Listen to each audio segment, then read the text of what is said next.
Bien, vamos a dar inicio a la segunda jornada de este encuentro gironí. Tengo el gusto de presentar a Pablo Rapetti y a Edgar Aguilera. Los dos son muy conocidos y no hace falta detenerme más tiempo aquí. Es usual mencionar de qué va a hablar el ponente, pero el título es tan feo, el de Rapetti, que prefiero, digamos, directamente darlo por sabido. Ahí lo tendrán, supongo, en las pantallas para cuando aparezca. Pero bien, sin más preámbulo, entonces le vamos a dejar la palabra a Pablo, que tendrá 35 minutos. ¿Suficiente? Sí. Bien, 35 minutos y luego vamos a escuchar un comentario de Edgar y a dar paso a la discusión. ¿Hasta qué hora podemos extendernos? Hasta las 11:30. Bien. Ok. Dale, cuando quieras. Yo diría, siempre fíjate si...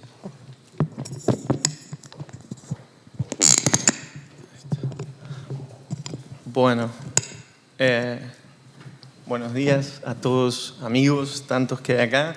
Estoy obviamente súper contento de estar de vuelta en casa, en Girona, entre todos ustedes. No doy más de la alegría y tal vez esta sea precisamente una de las razones, entre varias otras, por las cuales probablemente esto estará un poco disperso, me temo. Otra de las razones importantes por las que tal vez esto salga algo disperso es que, como habrán visto, lo que presento acá se trata de una cosa que está todavía bastante verde. En realidad es como una parte del último capítulo de mi tesis que he pretendido elaborar un poco más, pero la cosa está de todas maneras en un estadio de desarrollo bastante primitivo aún. De hecho, quisiera empezar hablando un poco del contexto más general. Yo hubiese querido presentar una cosa que vendría a ser algo así como el doble de lo que de hecho presenté. Esta es, según pretendo, al menos hasta hoy, como la primera parte de un artículo. En esta primera parte lo que yo pretendo es discutir la forma que adopta en el contexto de la teoría de Dworkin lo que yo llamo el antiarquimedismo filosófico, que trato de presentar como en realidad el fundamento último filosófico de su obra. Básicamente aquí distingo entre dos versiones, dos lecturas de su postura antiarquimédica, una débil, una fuerte. Trato de discutir la fuerte, no así la débil. De hecho, el título del texto, no de la ponencia en sí, pero sí el título del texto, si ustedes ven, es una crítica parcial al antiarquimedismo, y la parcialidad, que no está explicada en el texto, tiene precisamente que ver con esto, con que yo no tengo intención de rechazar la lectura débil, que ahora diré en qué consiste. Pero esto digo es solo la primera parte del trabajo que tengo en la cabeza. La segunda parte del trabajo que tengo en la cabeza básicamente pretende mostrar que, dado que, si yo tengo éxito en mostrar que el antiarquimedismo es como el fundamento filosófico último de la teoría de Dworkin, de aquí se siguen fuertes consecuencias para discusiones más puntuales en el contexto de la agenda filosófica, tal como Dworkin, digamos, ha ayudado a setearla, a presentarla. Y es que, como ustedes bien saben, yo he trabajado sobre la cuestión del desafío de los desacuerdos que Dworkin ha lanzado a la tradición positivista de teoría del derecho. Entonces, la idea es mostrar que descarrilado, desencaminado el antiarquimedismo en su versión fuerte, de aquí se sigue que pierde sustento filosófico el propio desafío de los desacuerdos que Dworkin presenta al positivismo. Entonces, la idea es mostrar como, una vez que descartamos el antiarquimedismo en sentido fuerte, entonces podemos descartar el desafío de los desacuerdos. Este sería como la segunda mitad del paper, pero que no he presentado. Lo que he presentado en el texto y que tengo intención entonces de discutir más aquí es esta primera, destinada a mostrar en qué consiste el antiarquimedismo y por qué tenemos buenas razones para rechazarlo. La idea muy básica es que el antiarquimedismo es fundamentalmente la pretensión de que no es posible realizar labor conceptual en el sentido de teoría aséptica no comprometida acerca de prácticas normativas, ¿sí? Dworkin fundamentalmente elabora su posición antiarquimédica discutiendo a la metaética analítica contemporánea. ¿Por qué? Porque la metaética analítica contemporánea se presenta, o se intenta, parece presentar a sí misma como una posición arquimédica. Esto es, que desde fuera pretende hablar de una manera neutral, no comprometida, valorativamente aséptica, acerca del discurso ético normativo de primer orden. ¿Sí? Entonces la idea está básicamente basada en la distinción entre lenguaje-objeto y metalenguaje. La metaética sería un metalenguaje conceptual acerca del lenguaje normativo del discurso moral. ¿Sí?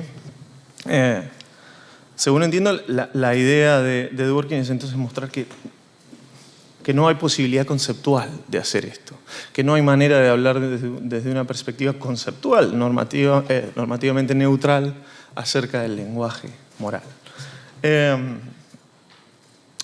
Pero esto es una de las versiones del antiarquimedismo. Entonces aquí distingo entre dos grandes versiones, una lectura débil, una lectura fuerte. La lectura débil básicamente consiste en la idea de que el discurso de segundo orden es irrelevante a los efectos de alcanzar conclusiones y juicios normativos de primer orden. ¿Sí? La idea es que no hay nada que decir acerca de qué está bien, moralmente bien, qué está moralmente mal, qué es justo, qué es injusto, qué se debe, no se debe hacer, que dependa puramente de cuestiones conceptuales de segundo orden. El discurso de primer orden moral es un discurso autónomo, donde autónomo quiere decir, miren, nuestras conclusiones normativas sobre qué está bien, qué hacer, qué no hacer, a su vez necesitan necesariamente estar fundadas en cuestiones también normativas. De manera que no hay nada de segundo orden, aséptico, neutral, que decir que nos lleve a conclusiones acerca de qué hacer.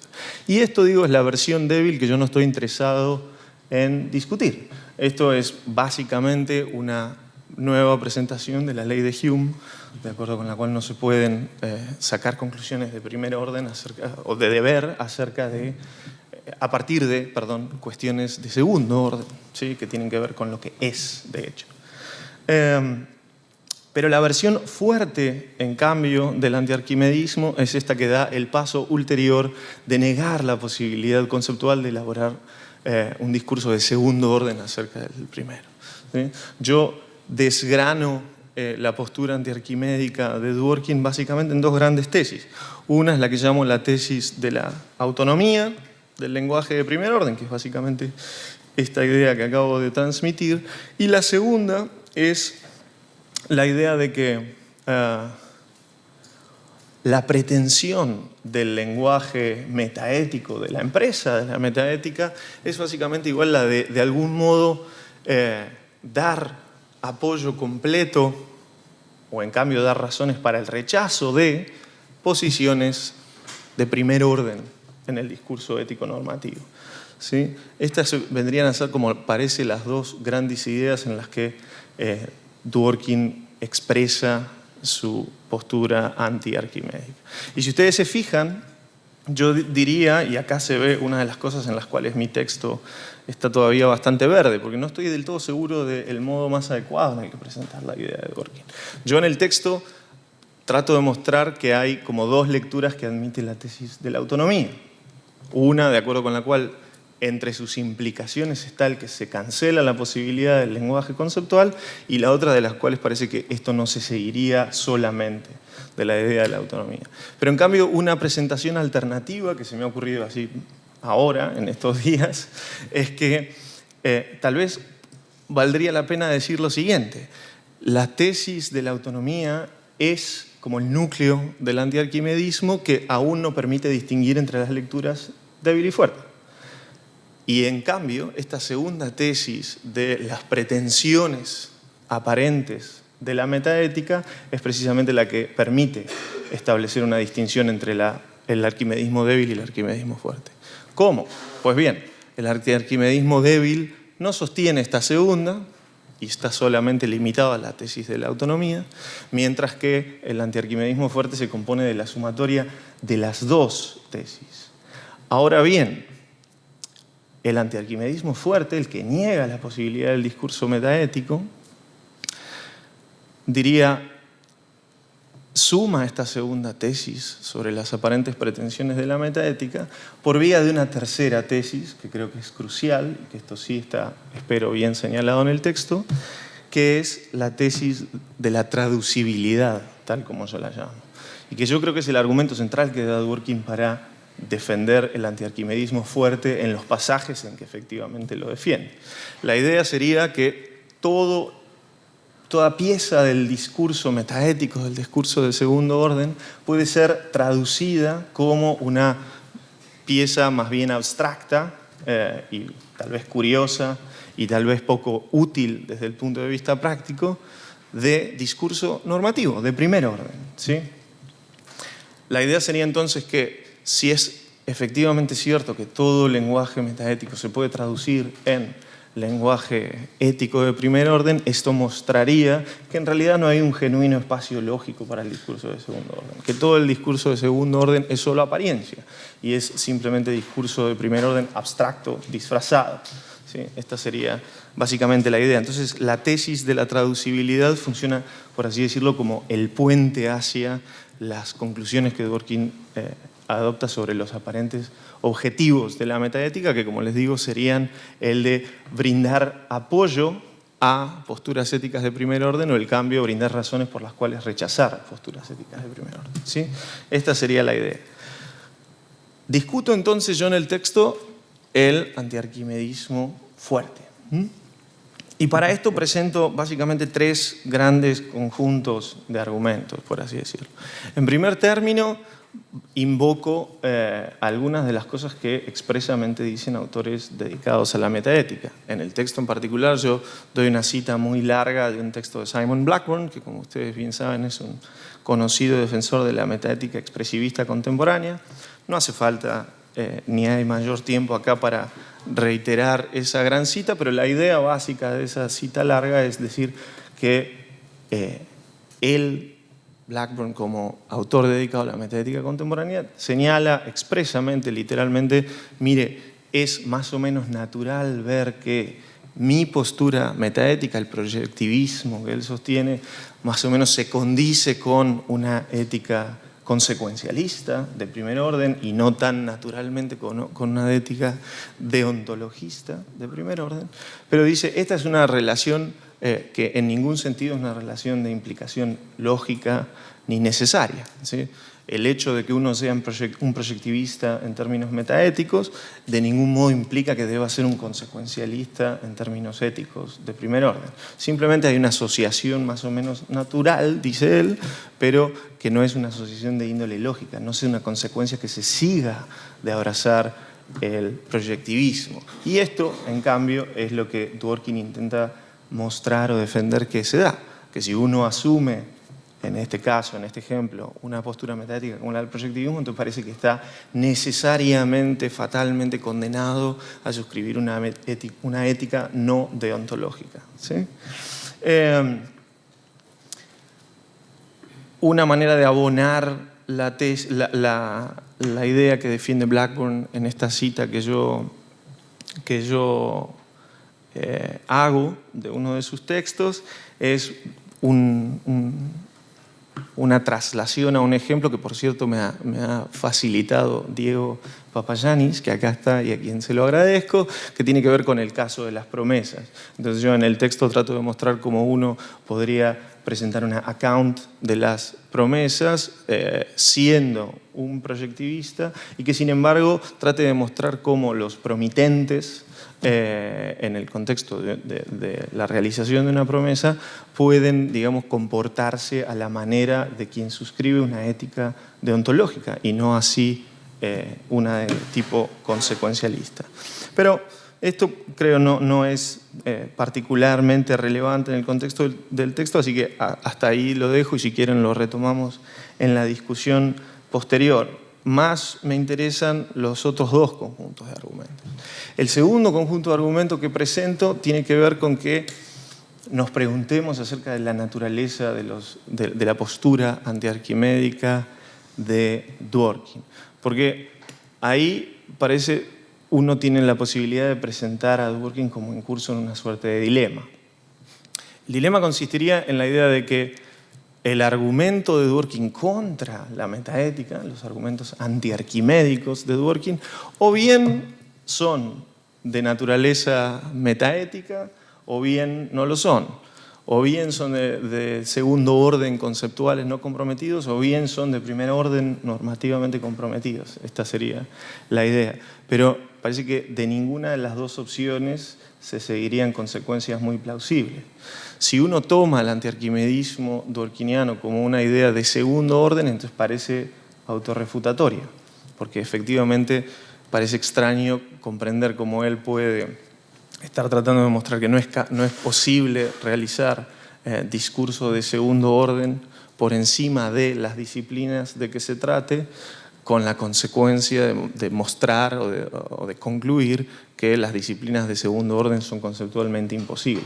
En este sentido, parece que el argumento de Dworkin sería autorrefutatorio. Entonces, está la posibilidad alternativa de tomar el argumento de Dworkin como un argumento de índole normativa. Tomarlo como un argumento de índole normativa, de por sí, a mí me parece más bien contraintuitivo en el sentido de que parecería equivaler a que tengamos que entender a Dworkin como diciendo, mire, practicar la metaética, dedicarse a escribir acerca de metaética o algo por el estilo, es algo así como inmoral, ¿sí? Tenemos buenas razones morales para no dedicarnos al discurso metaético. Podría ser verdad esto, ¿sí? No sé, es un dispendio de recursos, como la metaética es pragmática, normativamente irrelevante, entonces no deberíamos desperdiciar nuestro tiempo en esto y cosas por el estilo. Pero parece que la idea de Dworkin es algo más fuerte que esto. Entonces, restringirnos a comprenderla de este modo ya de por sí suena un tanto extraño. Además, esta lectura normativa del antiarquimedismo de Dworkin puede tener una ulterior consecuencia tal vez no muy plausible, y es que dificulta la comprensión de la distinción entre disciplinas filosóficas, teóricas y prácticas. Parece más o menos bien establecido que hay algo así como una filosofía teórica frente a una filosofía práctica. ¿Qué quiere decir esto? Se me ocurren al menos como dos grandes maneras de trazar la distinción entre filosofía práctica y filosofía teórica. Una, por el hecho de que hay disciplinas filosóficas que lidian con el análisis de conceptos de índole práctica, mientras que otras lidian con el análisis de conceptos de índole teórica, por un lado. Y otra manera de trazar la distinción, más o menos bien establecida, tiene que ver con el tipo de enunciados que la práctica de esa disciplina filosófica efectivamente emplea. Es decir, si se trata de enunciados acerca de lo que es, o si en cambio se trata de enunciados acerca de lo que se debe hacer. Lo curioso es que, de acuerdo a estas dos formas de trazar la distinción, la metaética parece estar de los dos lados, ¿sí? Porque efectivamente la metaética lidia con conceptos prácticos, entonces parece una disciplina práctica de acuerdo a la primera manera de trazar la distinción, pero de acuerdo a la segunda manera de trazar la distinción, parece que la metaética debe ser considerada una disciplina más bien teórica, ¿sí? ¿Por qué? Porque al menos uno de los puntos que interesan a la metaética tiene que ver con lo que es. Como es bien sabido, uno de los núcleos de la discusión metaética es la discusión de índole estrictamente metafísica acerca de si existen o no hechos morales. La pregunta es, ¿qué es lo que hay en el mundo? ¿Sí? Desde este punto de vista, la metaética es una disciplina teórica. En todo caso, de cualquiera de los dos modos de trazar la distinción entre filosofía práctica y teórica, si entendemos que Dworkin tiene razón en que las disciplinas de segundo orden no son posibles y entonces el antiarquimedismo es ante todo una postura normativa, entonces esta posibilidad de trazar la distinción parece perderse, porque todas las discusiones filosóficas tal vez deberían ser, de acuerdo a esta idea, entendidas como, en última instancia, discusiones de índole moral, ¿sí? Y esto, de vuelta, digo, me parece una conclusión demasiado extraña para ser aceptada, al menos con las razones que Dworkin nos ha provisto. Me parece que haría falta un camino argumental todavía más largo para defender esta idea. Mire, toda discusión filosófica es en última instancia una discusión moral. Otra idea que uno podría sumar a esto tiene que ver con cuál es el espacio que ocupan las discusiones morales en el contexto de las discusiones normativas, ¿sí? Si bien muchos autores han sostenido que en última instancia toda discusión normativa es moral, esta no es una idea particularmente pacífica. Tal vez tenga mucho sentido, incluso aceptando esta segunda vía de entender a Dworkin, querer distinguir entre un ámbito de las discusiones normativas morales y las discusiones normativas no morales, ¿sí? Entonces todavía habría que decir algo acerca de esto.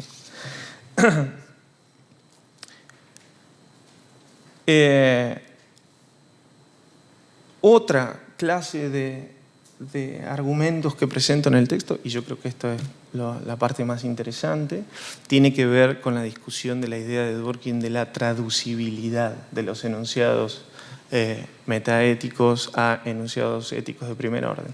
Como dije, la traducibilidad es súper importante para la posición antiarquimédica fuerte, porque es como, de algún modo, el pasaje de la tesis de la autonomía a la tesis acerca de los objetivos de la metaética. Entonces, lo que yo intento hacer ahí es mostrar cómo, en contra de lo que Dworkin sugiere, hay enunciados de índole metaética, en sentido lato, que pueden todavía ser entendidos como preservando la neutralidad, ¿sí? Como no normativamente comprometidos. En el ejemplo que yo pongo, digo algo así. De la postura de Dworkin parece más o menos darse la siguiente situación. Un enunciado como no existe una respuesta correcta acerca de la moralidad de la esclavitud, parece, según Dworkin, implicar algo así como es falso que la esclavitud sea moralmente mala, ¿sí? Es falso que la esclavitud sea moralmente inicua. Entonces yo digo, ¿qué pasa si negamos el primer enunciado, ¿no? Entonces uno dice, existe una respuesta correcta acerca de la moralidad de la esclavitud. Y la idea es, mire, del enunciado existe una respuesta correcta acerca de la moralidad de la esclavitud, se lo puede seguir de manera igualmente plausible, tanto por, y la respuesta es que la esclavitud es moralmente permisible, como que se la puede seguir del mismo modo por el enunciado, y la respuesta es que la esclavitud es moralmente impermisible, ¿sí? Moralmente inicua. Entonces la idea de que del mismo enunciado existe una respuesta correcta acerca de la moralidad de la esclavitud, se lo pueda continuar por cualquiera de las dos respuestas, muestra que en sí mismo el primer enunciado tenía un cierto grado de neutralidad, que creo que es suficiente para el espacio conceptual de la metaética, ¿sí? Yo en el texto trato de presentar una y otra vez los potenciales contraargumentos del dworkiniano, ¿no? Una de las cosas que tal vez el dworkiniano podría querer responder a esto es, mirá, con decir que existe una respuesta correcta acerca de la cuestión de la moralidad de la esclavitud, ya estás formulando un enunciado que está normativamente cargado. Que vos después no sepas o no quieras decir cuál es la respuesta y por ende si la esclavitud está bien o mal, cosa que sería claramente de primer orden, es una cosa independiente. Ya el primer enunciado, cuando decís que hay una respuesta, muestra que semánticamente tu enunciado está cargado. Pero ahí lo que yo diría es algo así como, incluso si uno concede que semánticamente está esta carga en el enunciado original, parece bastante claro que en el uso que el hablante haga de ese enunciado original, existe una respuesta correcta acerca de la moralidad de la esclavitud, no está de ninguna manera la intención, digámosle así, de asumir el compromiso normativo con alguna de las respuestas, ¿sí? De hecho, parecería tan plausible decir, mire, existe una respuesta correcta acerca de la moralidad de la esclavitud, luego continuar diciendo no, ni que o bien es permisible o bien es impermisible, sino decir simplemente, pero no sé cuál es. ¿Sí? De hecho, los argumentos trascendentales en filosofía parecen sistemáticamente funcionar de este modo. Cuando se presentan argumentos trascendentales para abonar la condición de posibilidad de algo, la idea es decir, mire, no sé bien cuál es el contenido de, pero tenemos una razón para pensar que tal o cual cosa existe porque tenemos otras creencias adicionales, terceras. ¿Sí? Del mismo modo, uno podría decir algo como, mire, existe una respuesta correcta acerca de la cuestión de la moralidad de la esclavitud, pero no es mi función decirte cuál es. Averiguala vos por tu cuenta, hacé tu propia deliberación moral. ¿Sí? Y uno, me parece, podría intentar comprender al discurso metaético incluso de esta manera, y sería suficiente para mostrar que hay un espacio de discurso no comprometido, neutral, de índole conceptual, y que en cambio no supone consecuencias normativas necesarias. ¿Sí? Esta es básicamente la idea. Otra de las formas en las que yo trato de discutir la cuestión de la traducibilidad tiene que ver con cuáles son los contextos de discusión en los cuales podemos embarcarnos. Yo en el texto trato de mostrar con una suerte de conversación que trata de hacer un paralelismo con una conversación que Dworkin presenta para defender la idea de que Dworkin parece prejuzgar acerca de las cosas que podemos discutir. Es decir, Dworkin está dispuesto a tratar de mostrar que las discusiones en las que intervienen enunciados aparentemente metaéticos son todas discusiones que hay que comprender como si fuesen discusiones normativas. ¿Sí? Y la idea, con mi ejemplo modificado, que no vale la pena reproducir aquí, lo han leído en el texto, pero la idea es tratar de mostrar que, mire, las personas involucradas en la discusión pueden tener la genuina intención de discutir acerca de cuestiones conceptuales relativas a la moralidad y no así la discusión de llegar a conclusiones morales de primer orden. Y no está en absoluto claro por qué necesariamente estaríamos condenados a comprender a las discusiones en el contexto metaético como discusiones normativas muy abstractas. Lo más relevante de ese ejemplito que intento poner, creo, es que incluso si fuese verdad que todas las discusiones aparentemente metaéticas, aparentemente conceptuales, en realidad son discusiones normativas disfrazadas y muy abstractas, esto igual de por sí mostraría que existe cierto espacio para las disciplinas de segundo orden, porque cuando quien está en curso en una de esas discusiones le dice a los demás, miren, esto que ustedes creen es una discusión conceptual, en realidad es una discusión normativa de primer orden, parece que con eso está asumiendo una postura de segundo orden respecto del modo de los demás de comprender la discusión que estaban teniendo. ¿Sí?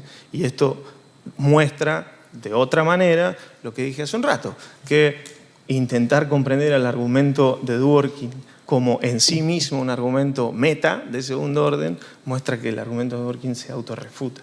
¿Sí? Esta sería la idea. Pero si a ustedes les parece, lo dejo aquí en el texto. Ya ven que intento una y otra vez presentar contraargumentos contra mis propias posiciones. Me parece que con eso hay per se bastante tela para cortar. Yo mismo no estoy muy convencido de todas las cosas que digo, así que si ustedes quieren lo dejo acá y nos vamos a la discusión sobre lo que sea que se les haya ocurrido a partir de mi texto. Muchas gracias.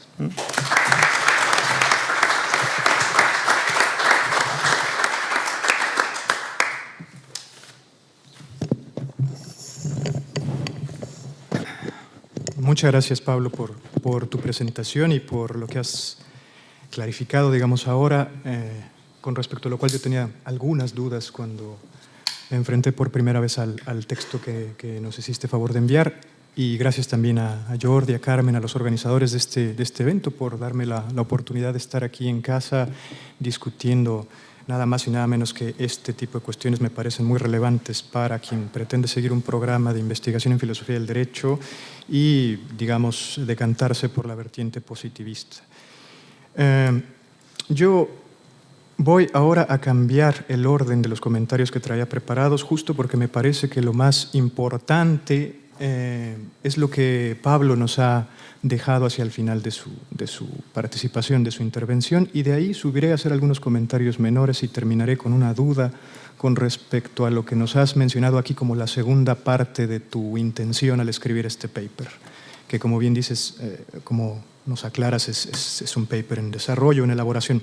Yo quisiera centrarme entonces en lo que me gustaría llamar, o más bien llamar a ustedes la atención sobre esta última cuestión en la que dices que, en la que tú pareces decir que la caracterización de una conversación como metanormativa o metaética o normativa o moral de primer orden puede en parte, y en una parte muy importante, tener que ver con el contexto. Es una cuestión contingente y ese contexto a su vez puede tener que ver con el que las partes sean sensibles de las intenciones de los hablantes. Y para eso mencionas estos ejemplos, esta serie de derivaciones, obviamente no derivaciones estrictamente implicadas las unas por las otras, pero quisiera centrarme en la primera. Cuando reproduces el ejemplo de Dworkin, que lo ha venido trabajando en varios lugares en Justice for Hedgehogs, pero antes también, esto de que hay una respuesta, vamos sobre esto, una postura podría ser, hay razones concluyentes para no abortar, por tanto el aborto estaría prohibido. Hay razones concluyentes, al menos en ciertos casos, esa sería la segunda premisa o la segunda postura de otra persona en el diálogo. Hay razones concluyentes para abortar en ciertos casos, por tanto sería permisible en ciertas situaciones abortar. Y uno tercero que diría, no hay razones concluyentes ni para abortar ni para no abortar, por tanto no es permisible, no es obligatorio ni prohibido abortar.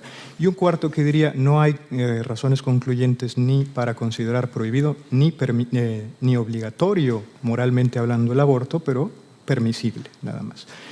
Entonces, como sabemos, Dworkin agrega que este último interlocutor agrega por su parte el decir que su argumento o que su postura es metafísica. Y lo que hace Dworkin es decir, no es metafísica, no es metaética, perdón.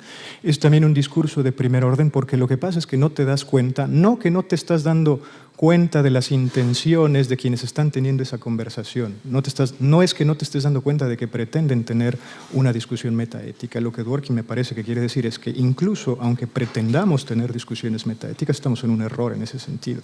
¿Y por qué? Yo creo que ahí está lo interesante, porque el último interlocutor, digamos el D, como Dworkin lo llama, en realidad su postura es compatible con C, es decir que no hay razones concluyentes ni para considerar prohibido, ni obligatorio, ni permitido al aborto es compatible con la postura de que no hay razones categóricas o concluyentes para considerar obligatorio o prohibido al aborto.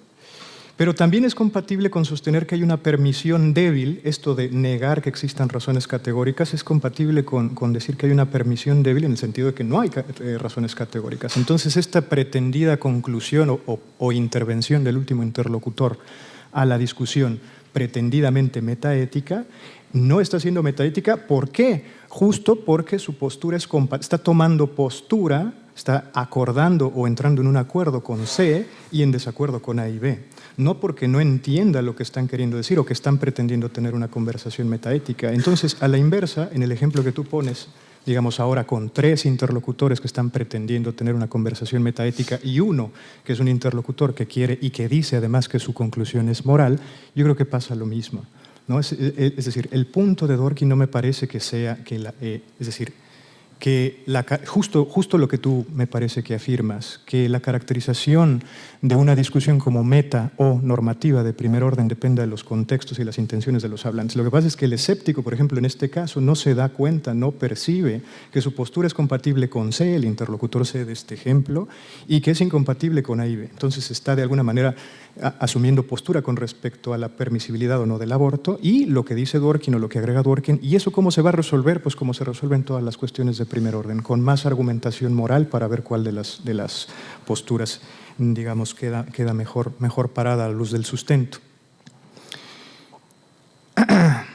Eso por una parte. Entonces, esa es la primera duda. La otra tiene que ver con la neutralidad que tú dices que ganamos con el primero de tus ejemplos, con M1 y con M2 sobre todo, cuando niegas M1 y te da como resultado M2 de que hay respuesta correcta con respecto a la moralidad de la esclavitud y dices, es que esto es compatible, se pueden seguir las rutas, por ejemplo, de considerar que la esclavitud es incorrecta desde el punto de vista moral o correcta.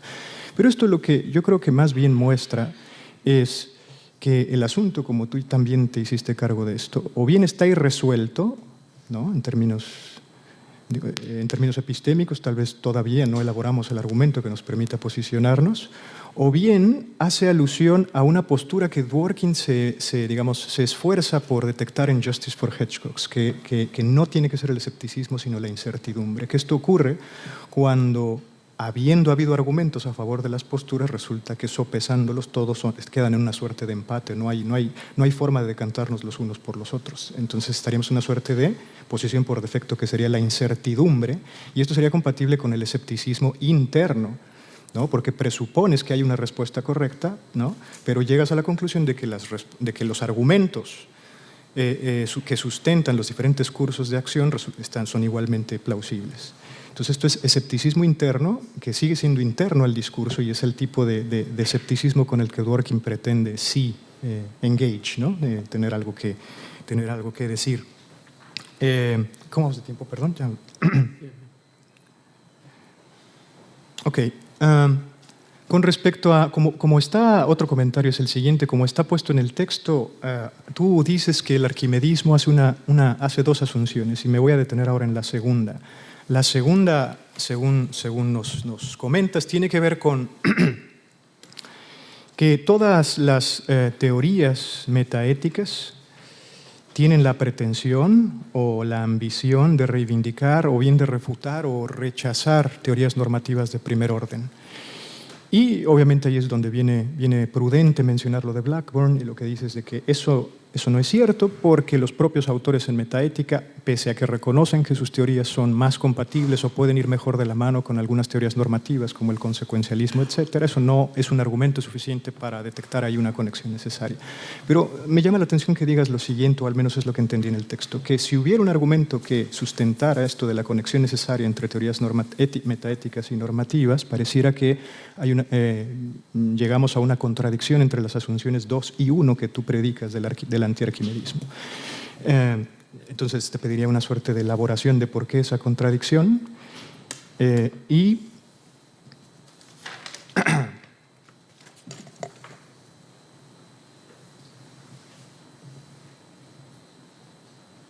sí.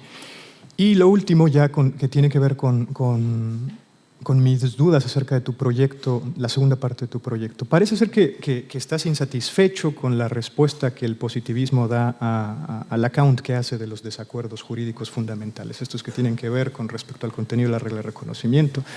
No viene al caso, digamos, detallar profundamente, pero mi pregunta es, Leiter ha escrito un artículo en 2009 y otro recientemente en 2018-19, en donde en 2009 hizo una primera defensa de por qué la forma en la que el positivismo hartiano sobre todo responde a los desacuerdos es una buena explicación.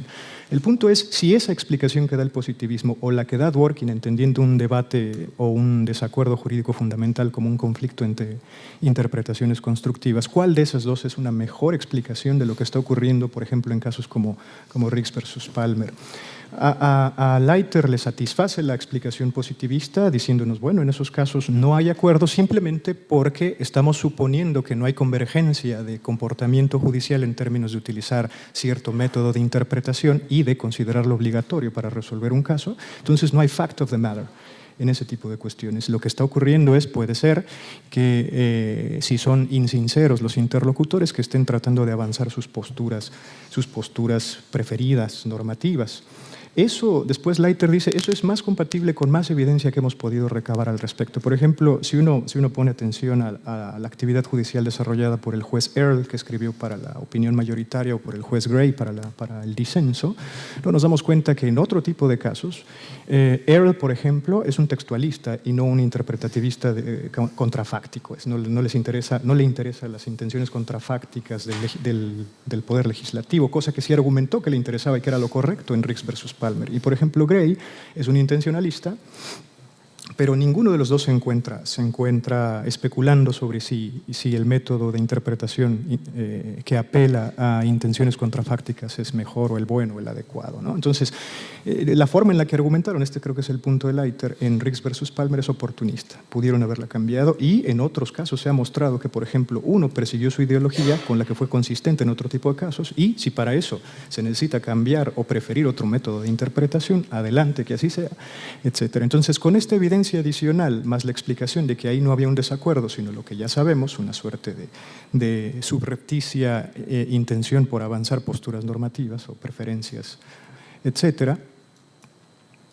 Entonces, esta es una buena explicación y parece ser una mejor explicación que entender a los jueces de Riggs versus Palmer como, digamos, entrando en un clash de opiniones por haber llegado a ellas a partir de interpretaciones constructivas. Entonces, si nos satisface esa...